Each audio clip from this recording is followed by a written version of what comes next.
Dia Grit agus fáilte tá an Airnach, Woodworkers Diary. It's Friday morning, it's 9:30 in the morning.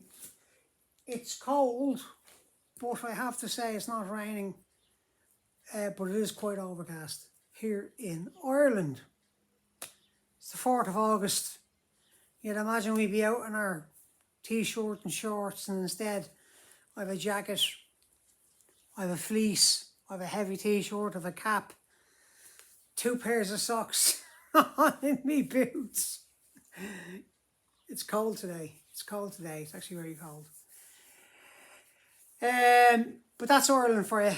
That's just a quick insight into what Ireland's like. Now, hey, let's not complain. Like I say, it's not raining. Anyway, that's it there, right? I have my 6-degree angle there. The next thing you want to measure is you want to measure that measurement there. And about 22 millimeters. It'll all come clear wire 22 millimeters, right? So what I want to do is I want to strike that line. We're using the full timber, right? On both sides you want to strike that line. The next thing I want to do is I have a strike point, right? I had already pre-measured these. So that is where my stretcher is coming through, okay? And that's the top of the shoulder of the tenon, and then we want to kind of carry that line. There's no kind of about it. We need to carry that line on up for our. We can do that in a few minutes for our tenons there, and that's just giving us where our tenons were, right?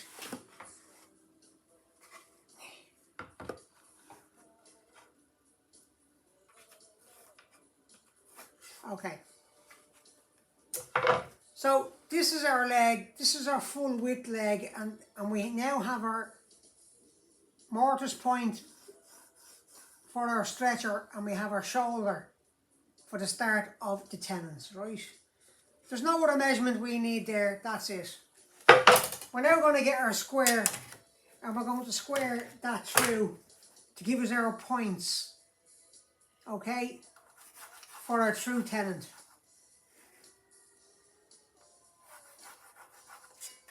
Okay? And we're also going to carry that shoulder through for our seat. Now, so guys, I've gone ahead, I had a brace, a template brace that I'd already made for the last leg, and everything's working out perfect there. So I can center this up.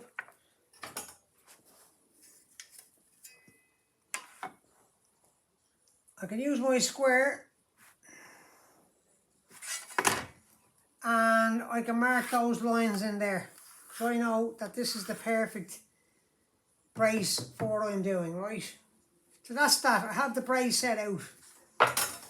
The next thing I do is I get the top, okay?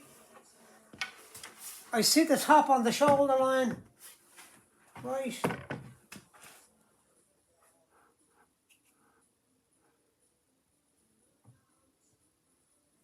And once I'm happy that's good like that, I then run my pencil, and that gives me the true top measurement, okay? I'm happy with that. The next thing I need to do now is I need to get a rule. There it is there. And I need to measure that measurement there. I have 18 millimeters, right? So let me just carry that up there. So there you go. Let's take 3 millimeters there. And let's make that 12 millimeters here.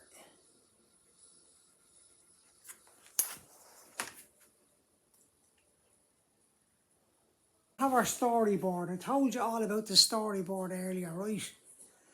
And there's one point I haven't pointed out yet, but I'm going to show you what I'm doing. So first of all, we start out with the leg.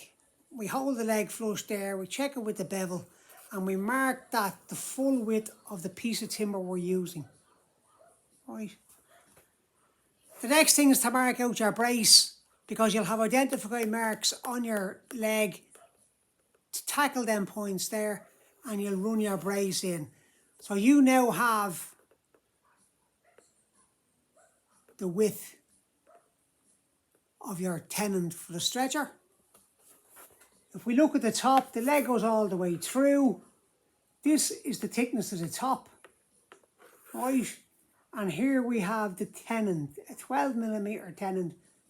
And there's the little shoulders. We're going to have 3mm or 3.5mm on each side, and it'll pop through here.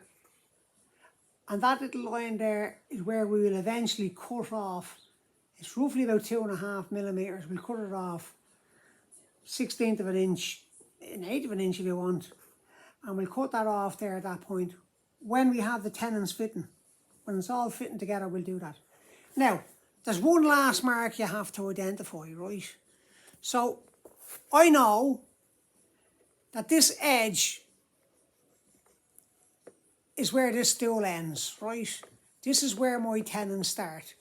This is the end of the stool. I want this to come by here, right? And there's your bottom leg. But I don't want that to be flush here, or you'll catch your leg on it. So we need to come back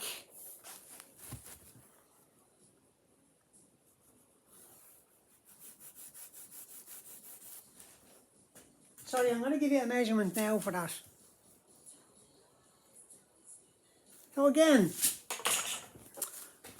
what I'm going to do is, there's what I'm coming back from the edge of the stool, 12mm, and I carry that line all the way down to 12mm. So when anyone's walking by the stool, you never catch your leg on the tusk tenon, okay? You never catch your leg on the tusk tenon. The other thing you want to do is when you're doing a mortise for the tusk tenon is your mortise wants to start there.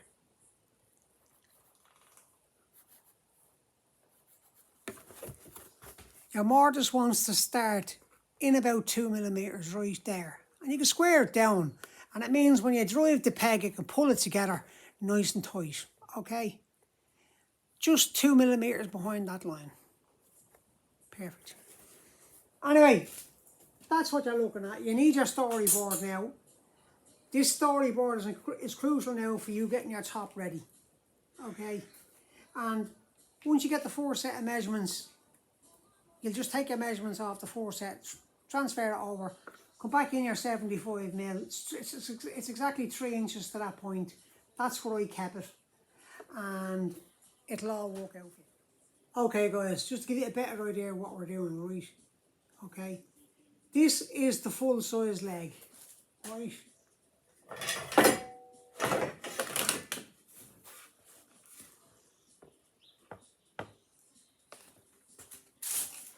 This is the exact leg. I use the leg for the measurements, okay?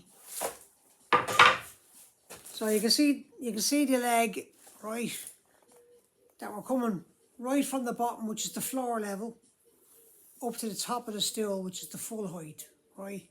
Wherever you made that, because it might alter from the plan I gave you to something slightly longer, bigger, wider, you know, totally up to yourself. On this particular leg, when I measured it, I had the points for the stretcher or the brace, and I have the points here for the through mortise now on the top, because this is the top I'm using. This is the thickness here. It's exactly 1 inch thick, and I'm leaving it at that. Now you'll see I've stepped in 3mm on each side, and that'll bring me down to a 12mm tenon. I'm happy with that. 12mm is fine. You'll notice we have it sticking up about 1/8 of an inch. Now I know the felt tip permanent marker makes it look bigger, but it's only 3mm. 3mm is all it's stepped up, because you're going to round that off in all directions to give it a nice little feature. Now if you want to do a flush and drive wedges into it, that's up to you. This is a knockdown stool. This is the way I make them. So this is the top running through. And we now have the tenon. We know exactly where the tenon is coming on the top. Now, when it comes to the brace, obviously you're going to let this brace run out. But you can't let that run out to the edge here or you'd constantly catch your leg off it. So I come back in 12 millimeters, that much there, and I carry that line down. And I know that this tusk tenon is 12 millimeters back from the top of that. So no matter when you walk by, you won't catch your leg or your shin or your ankle or anything on that. Okay. Now we know that's back 22 mil, so it's you know, it is what it is. So I've also identified, obviously, the mortise hole. I kind of gave it right. And what that's doing is it's showing you a dotted line 3 millimeters or 2 millimeters behind the front of this leg. So when you're tapping your wedge in, it'll pull. Because what'll happen is eventually, central houses, this timber will shrink ever so slightly. So you need to have that 3 mil. In case it shrinks a mil, you can tap the wedge down and it stays nice and solid. We're going to be making the tenons nice and tight, so you'll have to tap them in because you don't want them to shrink or the stool will get wobbly. So really, we've only got a couple of more measurements to do now and we're ready to mark out the top. So that's my next job, mark out the top and see where it takes me. Now I was looking for a bit of other timber, some different type of timber for the second bench. I might continue looking. There might be a bit of something there that I could use. I'd like to do it in 2 different colours. There's nothing wrong with that particular piece of timber, but I would like to use that timber on one bench and a different timber on the other. I have oak. I just feel it'd be a bit bland, a bit plain. I have some chestnut, but that's really earmarked for another job. That's earmarked for the Fox cabinet, for Fox's cabinet. My very good friend Martin Fox. I can't explain how good this guy is to me. And his wife Marie. Jesus, I always mention Martin. I keep forgetting about Marie, but no, Martin and Marie honestly have a heart of gold. You know, when it comes to our old buddy Phil, they always go the extra mile for me, and it's so heartwarming and touching, and you know. Anyway, stop there, it'll be bleeding crying. So guys, always know when to give in and sharpen your tools, okay? I had my treatment yesterday, so I'm a bit weak, and I think it's time now to sharpen up the gill.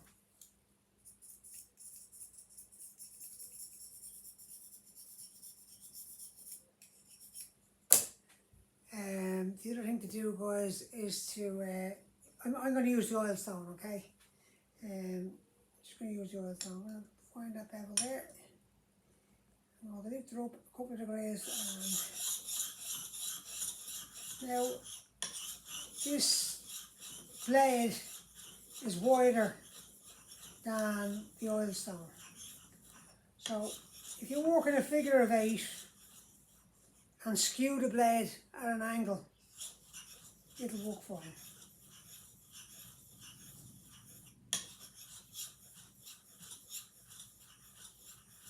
I don't believe in that whole Rob Cosman 30 seconds to sharp. You know,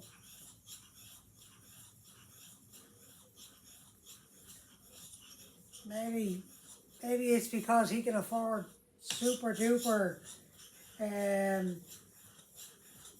Maybe it's because he can afford super duper stones. But 30 seconds to sharp, I don't see it. Okay guys, apologies there. I couldn't feel the edge with my hands. Just had treatment yesterday, so I'm a bit slow today. There we go.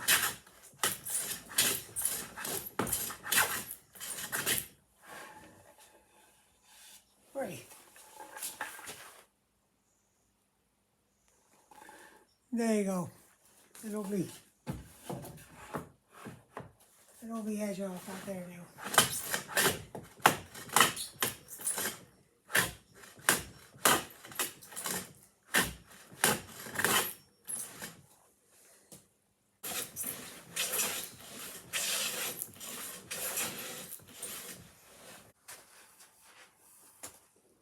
So I know this board is nice and square, and I have my template here. So what I'm going to do is I'm going to hold it to the end there. Okay, keep it back a minute or two, and I'm going to pick up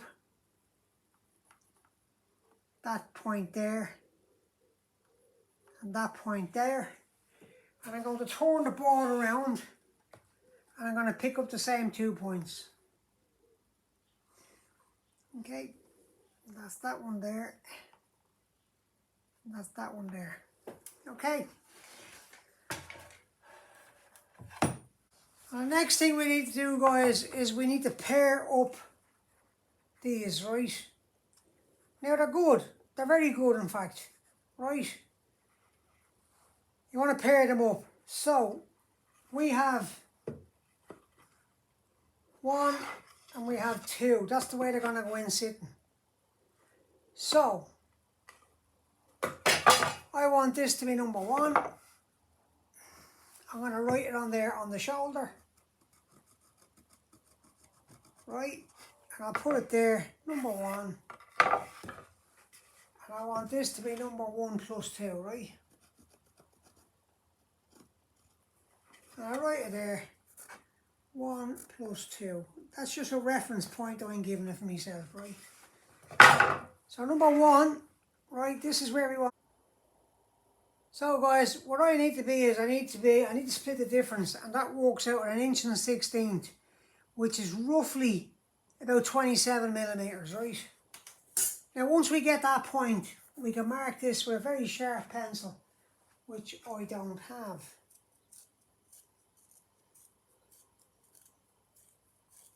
Or even better still, we'll mark it with a knife. This is the top we're marking, so we're okay to mark it with a knife. Okay.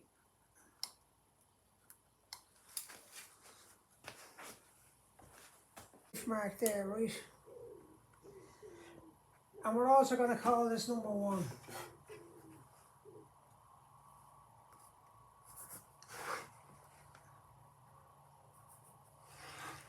Okay. So just sharpened up the marking gauge, and I've gone to my first line, right? So what we're going to do is we're going to get that first line, and from knife line to knife line, we'll mark exactly what we need. And there we have our first line of the fence there.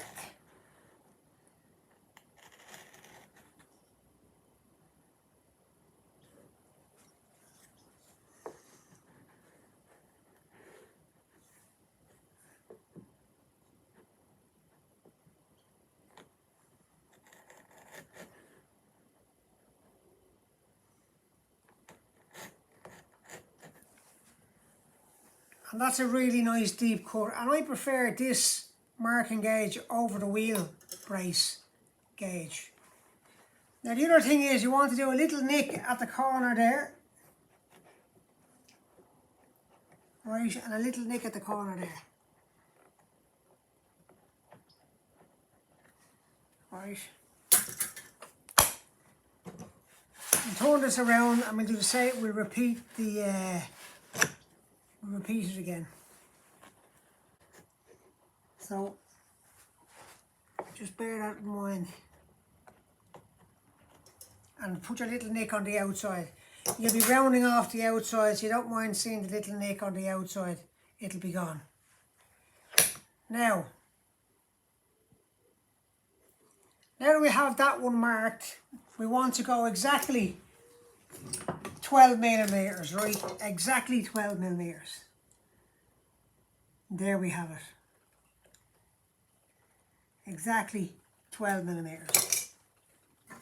So now we need to adjust this by 12 millimeters.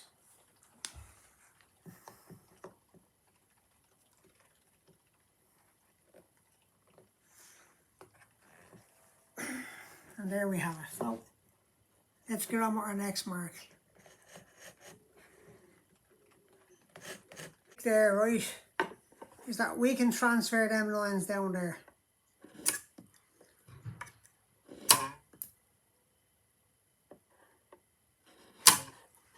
Okay, and we'll do the same here.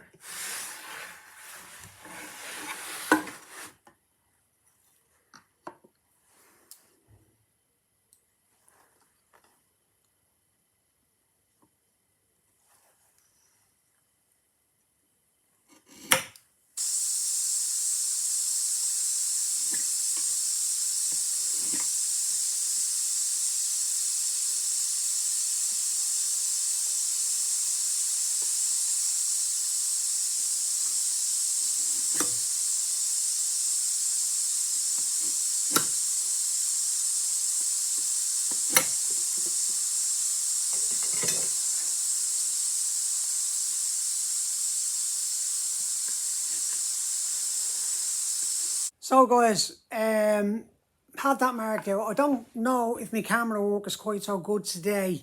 This is what happens. I'll be a little bit off after my treatment.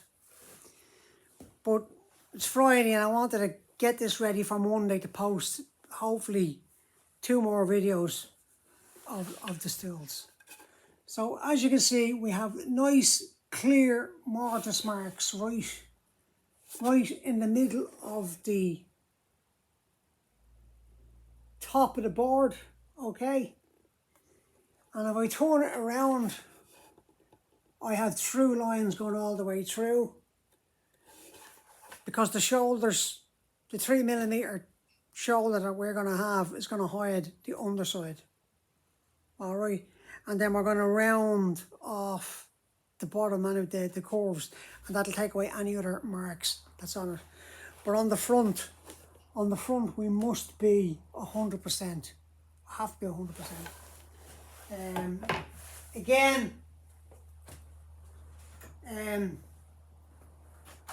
Again, I chose the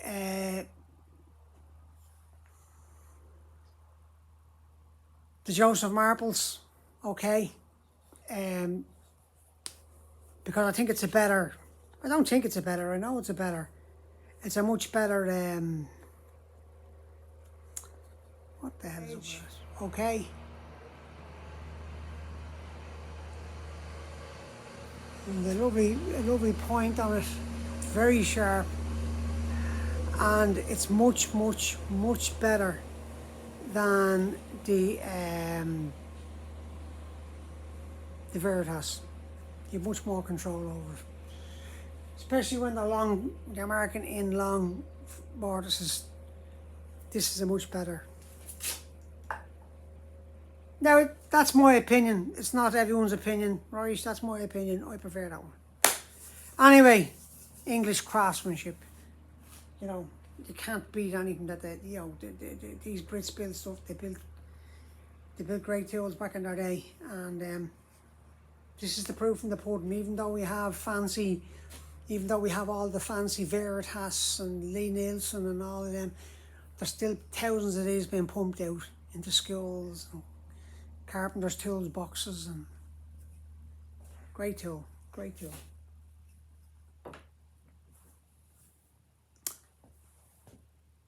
Right, it's time to make a template. Right, now I'm going to use a table saw, right? I'm going to tell you why I'm going to use a table saw. One, I haven't got the energy today to rip any sort of timber, okay? It's unfortunate, like, but when you're not well, you're not well, and there's no point in fighting it. So I'm going to take my foot off the gas now, and I'm going to turn to the table saw. Yes, it's disappointing. I find it disappointing, but you know, your health is your wealth, and unfortunately, treatment yesterday, I just have to take a handy, you know. I'm sure you won't complain about that. Anyway, guys, when I come back out my lunch, we will set the saw up and we'll cut the piece of timber in here. And the tractor's outside, apologies for that.